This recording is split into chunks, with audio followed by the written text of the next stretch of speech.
So, guys, I'm just going to be honest. If you're watching today, we're just going to be bantering about that Chelsea Arsenal game.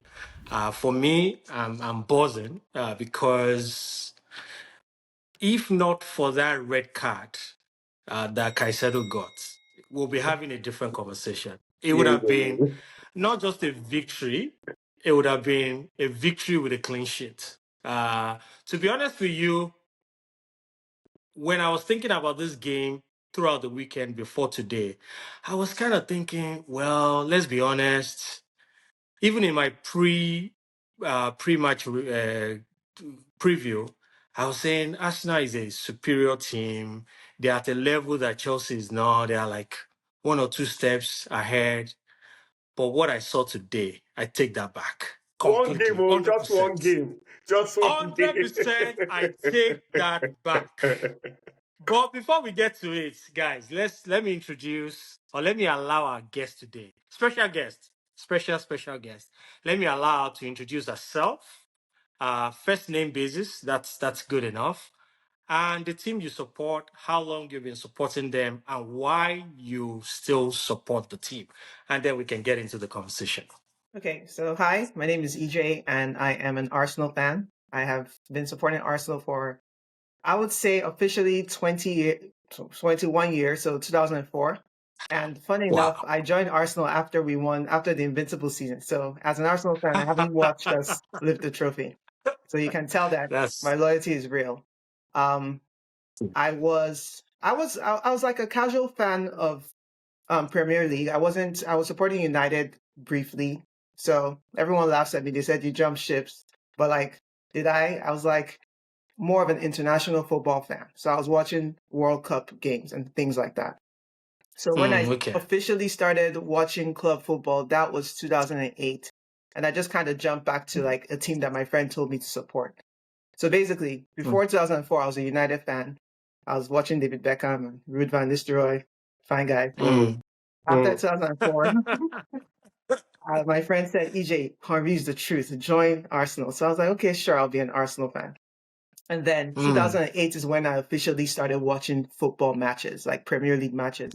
And I just said, oh, what's that team that I supported? It was Arsenal, come back. And so since then, I have been an Arsenal fan, watching games week in, week out, following the league religiously, and just supporting the team. So why am I still an Arsenal fan? You never change your team. Like you have to stick beside them. And I think, honestly, over the years, everything we've gone through, this era we're in, it just kind of it's coming up to be potentially something special, right? So I think if I'm in the mix of things now, and we actually win something important, it will be special. So it will make everything worth it. It will make the 22 years of just supporting the team. Also, honestly, I'm not one of those people that we need to win something every year. You Chelsea fans, no, let me start on you guys. You guys are the team that if you don't win, that your coach may get fired. So you guys need that trophy to make you feel happy. That drum, And you So win the wait, trophies all drum. the time. so wait a second. So are we trying to say that winning culture is suddenly bad? No, Is it's it not bad to bad. win? It's just like, Okay. and it's one of two things, right? It's not bad. It's one of two things. It may be that I've been forged in this environment of we don't win a lot, so I was we going to want to say, play so good I think football. so. it's your background, your upbringing, Yeah, we what you're have good used to. moments. Yeah, it's true, but it's true. It is what it But is, you guys, you like, know. people ask me all the time, how can you be content with that? I was like, it's football. Like, we win games, we lose games, we have good moments. Like, we've had good moments for the last 4 seasons or 3 seasons. We haven't won anything, but we're still pressing on. I mean, I think that's the whole point of sports, right? Also, I live in this country. We live in America. We live in Atlanta. What has Atlanta Falcons? But Atlanta Falcons still has fans. Like, it's sports. It's sports. But one day we'll win. And when we Yeah. win, So I get that perspective. Is sport, you don't win all the time, but when you have a winning culture, winning is everything that you want. I mean, you can ask yeah, Sukkie and United. they were so used to winning that it doesn't matter what happens. This is the tragedy Right for me. now, they're in pain Of because they want course. to win. Of They course. want to win again. Yeah. I'm not saying that you shouldn't want your Yeah. team to win. All of us going to the season wanted our teams to win. But United, Yeah. United is a different animal. You guys are getting. I cost United in 2013 after you stole Van Persie from us. You guys are reaping the benefits of that 2012. curse. 2012. 12, 13. You guys won it with him in Yeah. 2013, and since then you've not won the league title. But you guys have won. You've won things, right? Even 2 years Yeah. ago, last year you won some. It's not We enough. won FA Cup, we It's never enough. won Europa, Yeah, we've won a these couple things, of these things are things. never enough. So, Yeah. but yeah, So thanks EJ for joining. We just jump right into it. I really want us to analyze that game, the Chelsea Arsenal game. And I mean, there was a lot of hype around it. I played it down really to say, I mean, come on, this is just week 13. Chelsea Arsenal, well, it's always a good game, but it doesn't decide anything. I mean, titles are not decided. There were going to be implications. If Arsenal won that game, the gap will be more. The pack is behind them, but the gap will be more.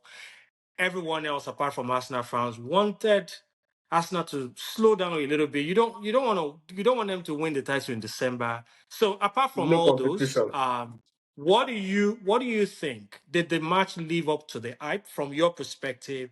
And from an Arsenal's perspective, yesterday you realized that Saliba was not going to play. Gabriel has been out and is going to be out for maybe a couple of months. Did that give you any kind of doubt going into the match? What's your overall take on the game? yeah. So I didn't know till this morning, till an hour before the match, that Saliba wouldn't play. I don't know Okay, if they announced it yesterday. Did you know yesterday? I kind of got it. I mean, I think there were some He pundits got a talking knock in about the training possibility yesterday. Okay. because he got injured yesterday I in didn't even hear training. about Yeah, this Yeah. knock. I heard about it today that the knock happened in training yesterday, and then they did list him on the starting sheet. But before all of that, can I ask my Chelsea friends? I told them that it's going to be a draw. The reason I said it was going to be a draw is because it has been a draw the last 2 seasons at Stamford Bridge. So last year we yeah, scored first, you guys equalized. I thought we could have won yeah, that game last year, but we had like 15 draws last year. So it was just, there are a lot of draws for us last season. The year before, another draw. So this year I was yeah, like, Stamford Bridge is going to be a draw. I've already marked it as a draw in my head. Let's move on. Nothing tactically, like there's nothing about it for me to say that it would be a draw. But you guys have been playing well, right? You guys have been playing the bigger teams well. You played yeah, Barcelona midweek. You beat them handily. I mean, they had a yeah. red card, but it was like a handy victory. And then because I haven't watched you guys closely, I did watch Okay, PSG versus the final of the Club World Cup. the That was Club World Cup. also Yeah, like demolition. Like it was unbelievable, right? From you guys. So I knew, yeah, okay, yeah, these guys are hot-headed young guys that will go, go, go, go, go. That's what I knew. yeah, And I was like, but then you're coming to us that we don't concede easily, right? So I was like, we're not going to concede crazy goals that easily. So it's going to balance out. It was probably going to end up yeah, being a draw. But then obviously Saliba gets injured. I'm like, ee. So when Saliba got injured, I was like, I've never seen the pair of Hincapié and Mosquera. I Yeah. didn't know what to expect. They're two Mascara. very, Mosquera is 21. Hincapié is 23. They're too young. And Hincapié is actually a hot-headed kid. Like his head is on fire. So we're like, we're not mm-hmm. really sure what's going to happen there. And then obviously we've been playing Merino as a striker. Gyökeres came back today, but I just wasn't. I knew he wouldn't start Gyökeres immediately, even though I thought he should. But obviously it's just coming back. So I was like, are we going to score? How easy would it be? I thought it was going to be a draw. And then going into the game, can I go into the game? Yeah. Okay, going Please. into the Yeah, game though, let's say first 20 minutes, there's a lot of aggression. That's why I said I don't think I realized that Chelsea is very like rugby type esque football, and it was so like so many tackles flying around. They started carding very early. They carded. I think we got the first yellow card, and then it was just Yeah. like card after card after card. And I know Anthony Taylor, he wanted to exert his control over the game, but once you start giving yellow cards like that, you have to give the yellow card for another tackle. You can't do that. But yeah, I think Cucurella easily could have had 2 clear yellow cards. He could have been off early. But apart from that, though, you guys had the better chances going forward in the first half. Like, just very easily had the better chance. It's just that who's that guy that plays up front? Esteval? Yeah, João Pedro. Okay, João João Pedro is Pedro. there. Esteval is on the right. Okay. Yeah. Yeah. So the chances he had that fell to his feet, I thought if he had converted them there, he was skying these chances. If he had converted them, sure. So I think earlier when you were saying that you don't think you're not scared of us anymore, it's fair. It's fair. But like, I think the matchups matter, right? Matchups matter. So I think there are a few things that didn't go our way. The fact that we had that pairing that we're not familiar with, we couldn't get our control we couldn't exert our control on the game. Even after the red card, which was that Caicedo. Anyway, after that red card, it was like, still, in my groups, I'm like, damn, are we the ones down a man? Because it looked like we were down a man after. That's a fair assessment. I went through the same thing last week. See? With Man With Everton, right? Yeah. And we were It's like, yeah, and you know what? Sometimes it doesn't, playing down a man doesn't mean now all of a sudden you have the advantage, because everything you have an changes. advantage. Yeah. Because all you guys had to do was counter. Like, you guys had to counter, and you guys were able to do that effectively. You still weren't scoring, right? You still weren't threatening the goalkeeper They had one major threat after that, after your goal. It's probably one or two major threats from Chelsea. And so our chances were a little bit more in the second half, even with that goal. Even with the man down. It's just that Saka had like 2 or 3 good chances that one went to the goalkeeper, low hit, one went over the net. They were flying up. I don't know. I don't think today was Saka's day, if you ask me. Exactly. Like, he skied a lot of balls. I don't think today was Saka's day. Yeah. And then Merino he scored one goal, but then he missed a header toward the end. He slipped toward at one point. Timber missed a header that Gyökeres could have taken if Timber wasn't in the way. There's a lot of things that this game could have been a different discussion. But I guess because I thought the game would end in a draw in the beginning, I was definitely satisfied. And then seeing the way Chelsea plays, I was like, take that point and run. So that's how I felt. Ultimately, the game was like, it's a very disruptive game. I didn't really like it. It wasn't fluid at all. All those yellow cards, we ended up with 5. You guys had 1 red card. It was just very, very disruptive. It wasn't fluid. Not our game. We had no control. We had our chances. We didn't take them. Y'all had chances. You all didn't take it. 1-1 to me was a fair result. And like I said, I think so. I think on the balance of play, and this is now from Chelsea's perspective. On the balance of play, I think 1-1. At the end of the game, Chelsea could have lost it with one of those chances. At the end of the game. And that, I think that would have been cruel to those guys for all the efforts that they gave and all that to lose that way. I was at the bridge to watch this particular game last season. Okay. And I have to say that what I saw today versus then, this Chelsea squad is improving. This is a better team than it was last year. And I think that because they are young, they are going to continue to improve as they play together. Personally, when I saw the lineup on Arsenal side, I thought, okay, Saliba not been there. Not because the replacement were weaker, but they didn't have they wouldn't have the same level of experience. And then, working together, especially center backs, you have to work together. That rhythm has to be there for you to be able to anticipate danger and be able to cut it off. So I thought that was going to give us an edge in that match. I thought it did for a bit, especially playing at home. They were pumped, they were up for it, they were creating chances. I especially like the way Maresca used Rhys James today. He hadn't used him like that at all. Today he had a free role. Sometimes it was the third centre back. Sometimes it was the third midfielder. Sometimes it was the man instigating the press. So it was everywhere on the field. And because he's such a talented footballer, the ball at his feet, even in tight spaces, he was able to get the team out and still hold on to the ball. So that gave the team a lot of balance that they would otherwise not have. So I thought that was really good. Enzo was also very free. He had more energy than usual. You could tell that they were up for it. They knew they were playing the toughest opposition in the league, Yeah. and they wanted to match that energy. And I thought they did. They really limited Arsenal. I was especially happy that Arsenal conceded from a corner, and that corner was just reminded me of the Bayern Munich first goal that you scored against Oh Bayern yeah. Munich. It was right in front of the goalkeeper, and there was just that header, and it went in. So I was happy about that. But just like you said, at the end of the day, I thought maybe that 1-1 was a fair reflection. Uh, did we slow Did you Arsenal down a notice little that? bit?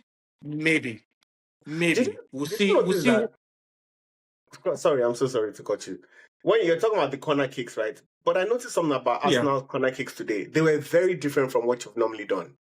And I was just Yeah. wondering, was the team really disheveled? Like, why your corner kicks were not what I normally see, where all the players go and stand at the back, and as the ball is about to come into the box, they all run they it. come. They played the corner kicks like normal corner kicks today, not like your typical corner FC, like what we call Arsenal, corner kicks. So I was just wondering, like, did Chelsea really destabilize Arsenal that I much? think the way Chelsea defended those corners were a little bit different as well.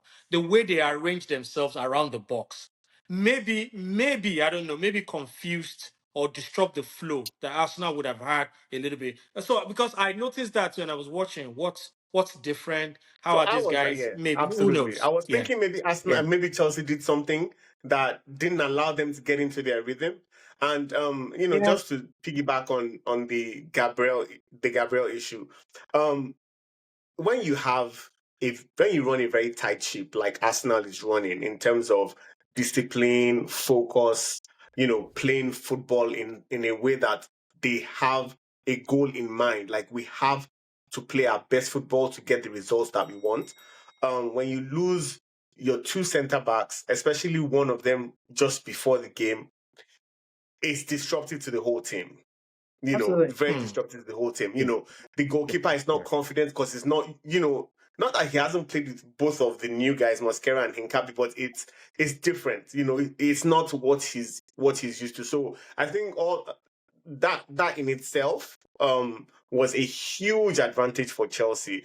And I would say that Chelsea as a unit played the game really well, took the game to Arsenal, but that finishing in the final third is where Chelsea was Yeah. lacking. It's where Yeah. Chelsea was lacking. And for instance, Merino is playing a false nine role and he took his chances. The one chance he had, oh no, I mean, he had a couple more chances, but at Yeah. least he was able to Kind of bury true. one goal. Yep.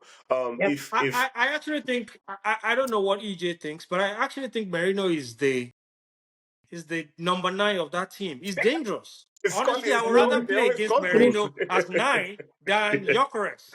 I Yeah. don't I know. mean, He's very to be fair, dangerous. we haven't seen Jokeres in 3 weeks or 4 weeks, but Marino has been a good deputy. My thing with Marino is I prefer him up front. I think he's a little bit slower in the middle, in the midfield. I prefer other midfielders rather than playing him. Boy has control though. He's a controlled footballer. Like, I mean, Yeah. I think he holds the ball well. He protects the ball. Caicedo got a red card because of yes. how he protected that ball. I Yes, that's think fair. so. He has his moments where he loses the I think ball he's a too. good player for us now. Yeah. Yeah. When they came in last, Let's when look at. I I mean, was going to say when still they on came the in last game. season, to be the false nine, he actually represented pretty well. Yeah. When you He guys did the had same lost thing all your last season. strikers, Yeah. he represented pretty I well. like him. If there's any player that I want from us now, it will be one of them. To be honest, because I just One think of that he's a who? very balanced. Marino? Mourinho. Merino, I really like him. Yes, Okay. and I watched him in La Liga as well. He has a he's had a very good trajectory. But let's go to some of the duels in this game and just look at them. One that was fascinating was Saka and Cucurella. It's a pity that Cucurella got that yellow card because personally, I thought if it wasn't on yellow, that assist that Saka eventually gave, I Okay. think Cucurella would not have allowed it. I think he would have. But you, I think he would have been closer to him. okay. That's what I think. But what do you think about that duel? I mean, so I thought Cucurella, I said it earlier, I thought he should have had the second yellow. And I think what you're saying now is very clear that he calmed down after the referee pulled him. This was the third foul he committed. The referee pulled him and told him XYZ, probably said, do anything again and you get it red. So I think that's probably what slowed him down. But yeah, I thought the matchup was great. I think Cucurella was up for it. Where Saka's one of those players that, yeah, we usually have to have two people marking him, right? And that's another thing. I'll go back with the Gyökeres Merino thing. Gyökeres has taken a lot of heat off of Saka in the recent past because Gyökeres requires a couple of people marking him as well. He drags bodies to him. Merino doesn't drag that many people because Merino drops down half the time to when he's playing up front. So Saka and Cucurella was, if we're saying who won that matchup, obviously Saka won that. I don't see where Cucurella provided a lot more going, because who plays in front of Cucurella? Neto. And then Neto sometimes. And then they swap wings or something. Garnacho, it was Garnacho in the second half. Okay, and Garnacho didn't offer too much. Because when I saw his name, I was like, Garnacho was on the pitch. I know he was, because I remember when they subbed him on, but I don't recall him on the right side today. He was on the left side because they moved Neto. Neto was moved to the right side. Yeah, Neto. Yeah. So I think for that matchup. Go ahead, finish. I'm sorry. I definitely think that, yes, like you said, but I think if Cucurella's tactics are to be so physically aggressive and disruptive, then, which is fine because he's a defender, then how can I say that, he had a yellow card, so he was watching what he did? I mean, what was he going to do? He was going to do the same thing. He was going to aggressively foul him, push him, do whatever. So I give Saka the edge. So when I look at that matchup, I'm thinking in the first half, I think Cucurella did a job on Saka in the first half. Saka didn't offer too much from an attacking flair in the first half, if you ask me. But obviously, with the yellow card and with the talking to, I think he had to kind of calm down, because we've seen in previous matches where 1v1, if Cucurella is marking you 1v1, he shuts you down. I mean, that much I'll give to him. He's a very good 1v1 defender. But in the second half, Saka had a lot more of the ball, put a lot more crosses into the box, even, had a few more shots than he did in the first half, or maybe a lot more shots. And but on the day, Saka just wasn't on his mark on the day. That's otherwise. Again, I think I'll go with you and say I'll give it to Saka because obviously, But then at the end of the day, when you don't score a goal, you're doing the duel. No, but I agree with you guys. But at the end of the day, he provided that assist. So, he contributed. I know they really he had a good contribution. I thought what was really clever was what Saka did in the first half. And that was what eventually got Cucurella that yellow card. He was drifting a lot to the middle. And he was protecting the ball a lot. Obviously, these guys are professionals. The coaching team had prepared Saka for Cucurella because it was going to be one of those matchups, right?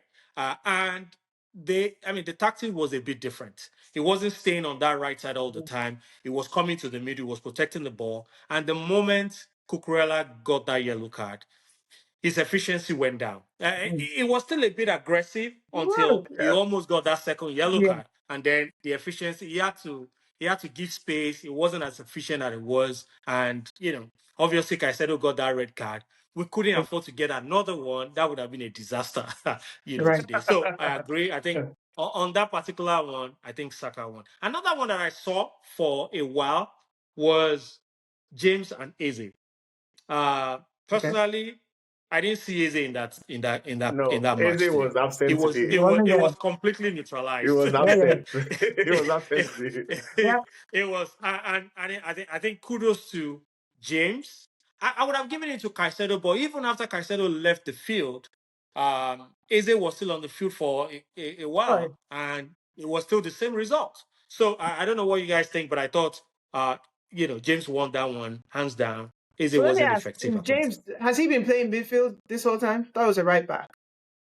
In the big games, He Okay. plays midfield. Interesting. In the I'm big games, he surprised. plays. So So Chelsea he plays like a overloads the winger. midfield.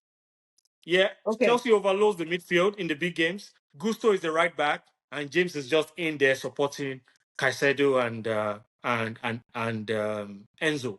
So Okay. what we then lose that attacking threat a little bit I because they see. sacrifice one player in front. That's just the way he Okay. set it up for the big games. Yeah, Nice.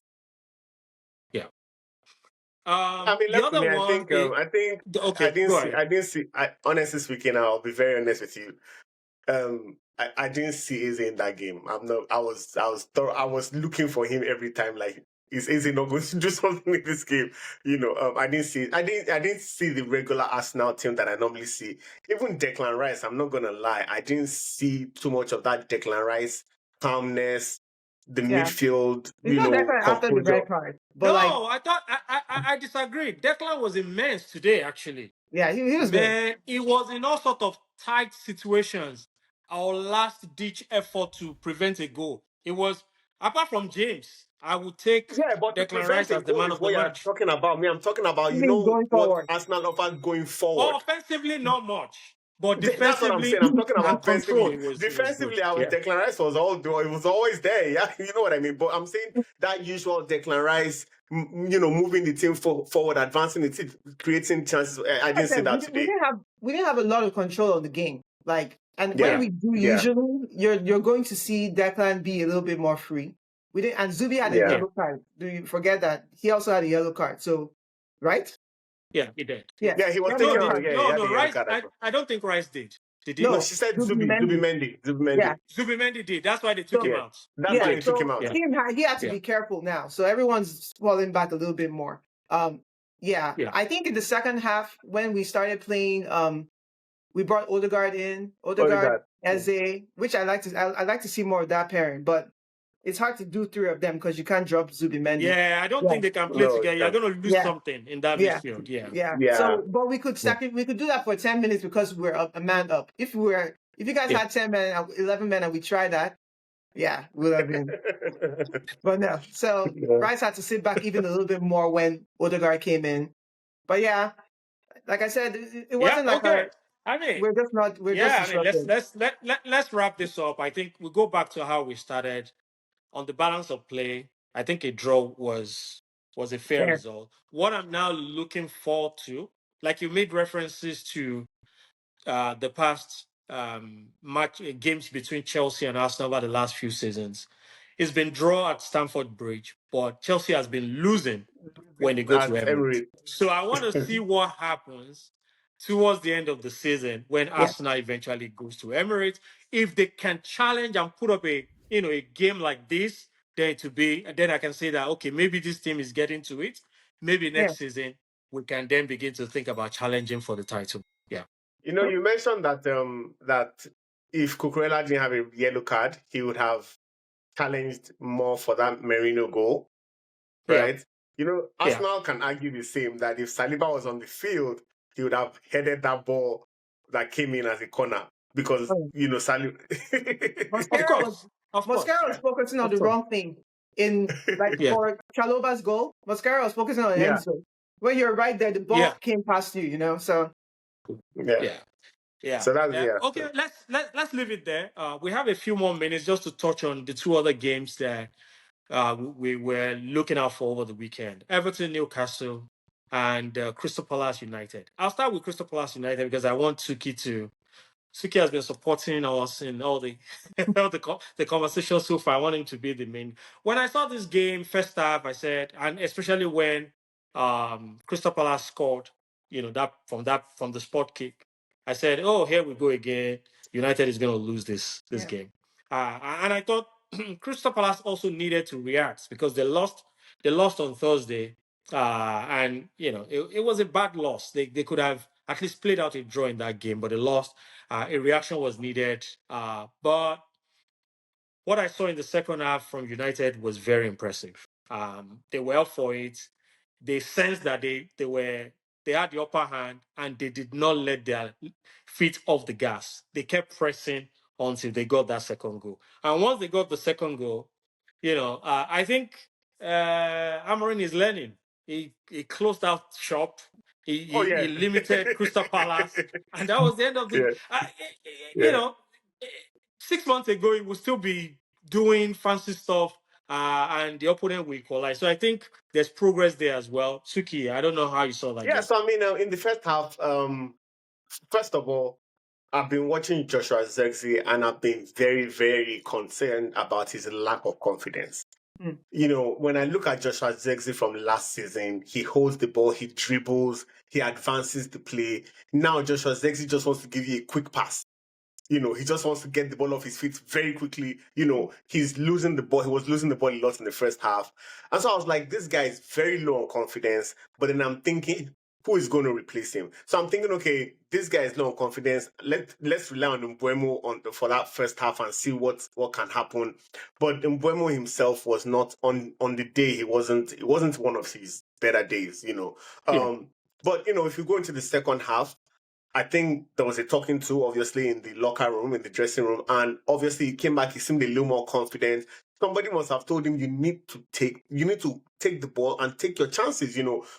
And I think he did a much better job in the second half. Scoring that goal, you know, the pivot and then the volley, I think that was I was surprised. You know, now I don't know if he was actually going for goal. It seems like that.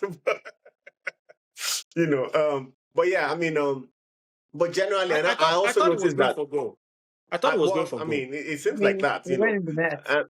Yeah, and then I You're right. noticed that in the second half, um, third legs showed for Crystal Palace.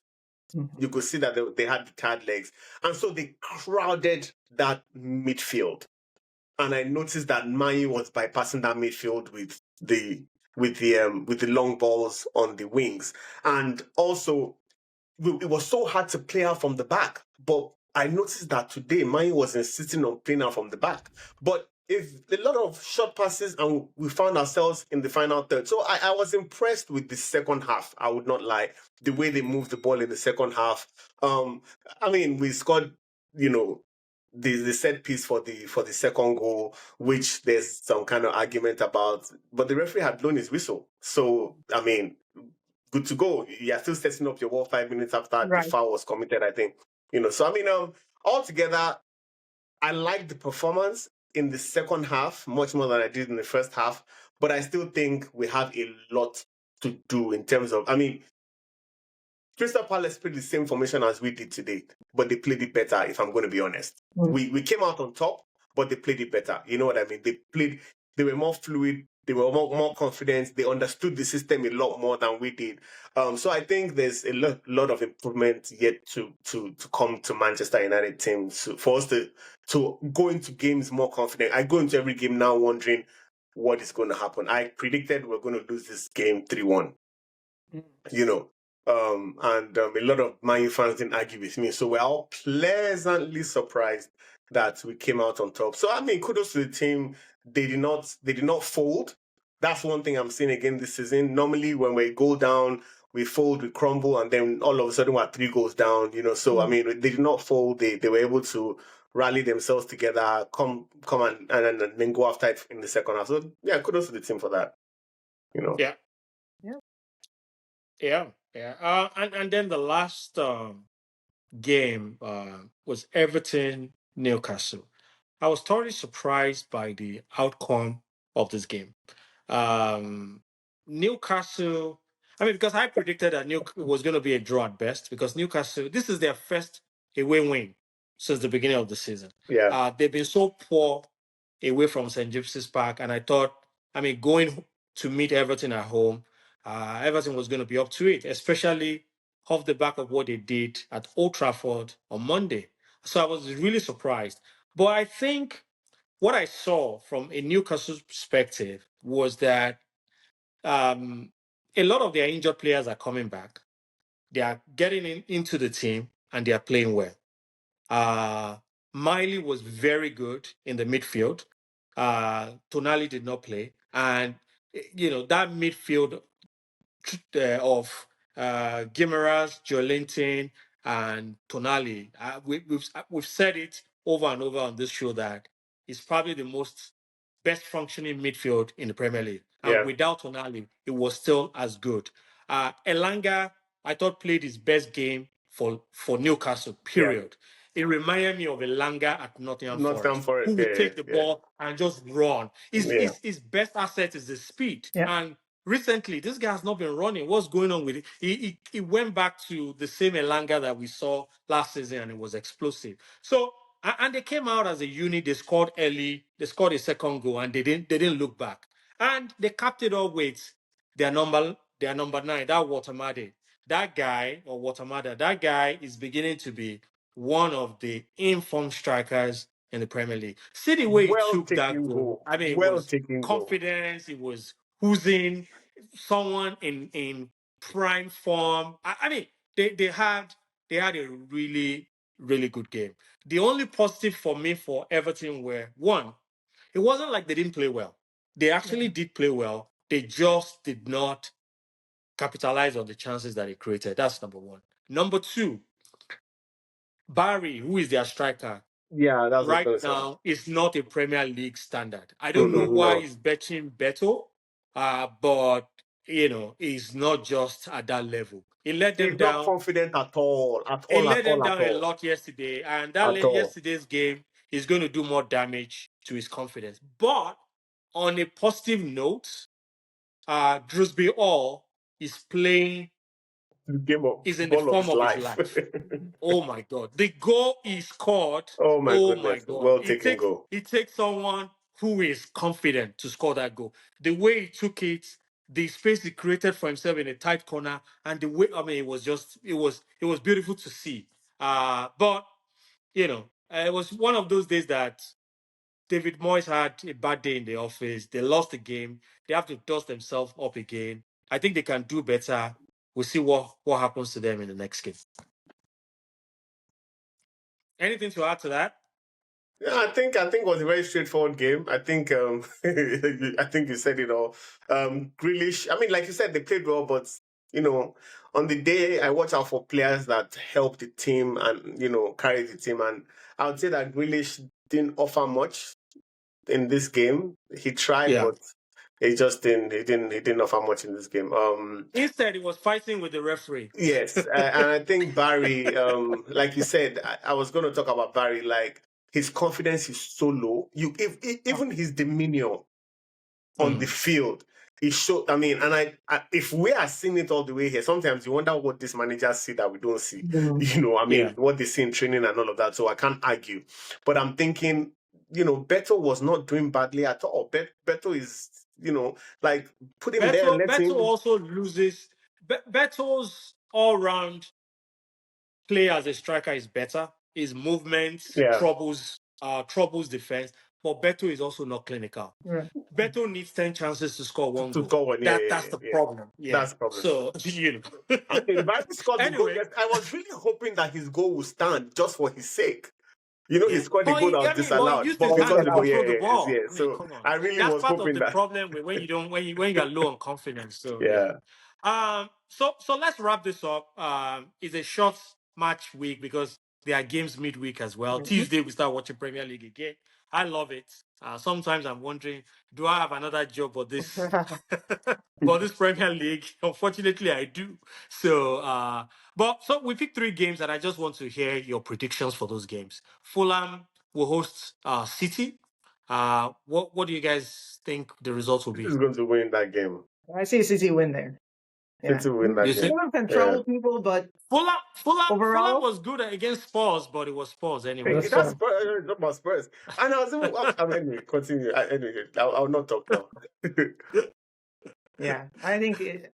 But City's also tricky. Like they're back and forth, up and down. So Yeah, I could see a exactly. draw there. But But I Fulham is think not the City team will that win. I would say will give them. I mean, Fulham is a good team. Don't get me wrong. I remember that Joshua King. I've been telling you guys. Anyway, let's go. I think City's winning that game. Okay, Newcastle Spurs, but Spurs is better away. So who knows? But Newcastle is phenomenal at home. Newcastle is beating them. Newcastle is beating Spurs.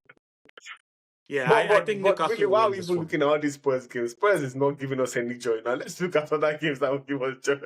And then the last one is Liverpool Sunderland. Liverpool won today, and I think they got value for the game they played. Isaac scored finally.